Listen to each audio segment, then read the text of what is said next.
Si CR lang ako Hintayin mo ko. Nakakatakot pa naman dito sa school, lalo gabi na. Oo, di kita iiwanan. Basta bilisan mo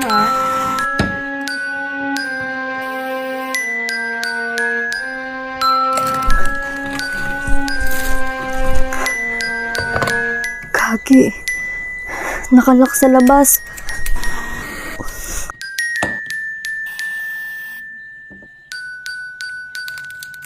Lacey, tulong!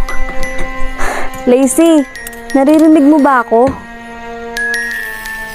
Lacey!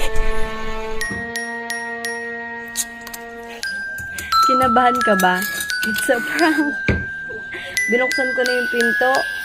Tahimik ka na kasi sa loob Sira ulo ka talaga.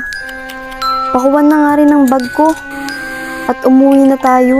Gabi na Nasa 4th floor pa naman tayo. Pababa pa tayo. Okay, Master. Tara na po. Anong meron? Ba't ang daming tao? Nagkakagulo pa sila. Tara, tignan natin. Ate, ano pong meron? May babaeng nalaglag sa may CR. Bandang 4th floor daw. Mukhang naghahanap daw ng lalabasan, kaso dumulas. Kaya ayun, nalaglag. Kawawa naman.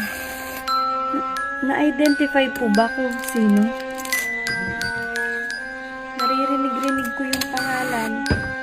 Shana daw ang nakalagay sa ID. Shana? Pero nasusuffocate na kasi ako kaya ako lumabas ng bintana.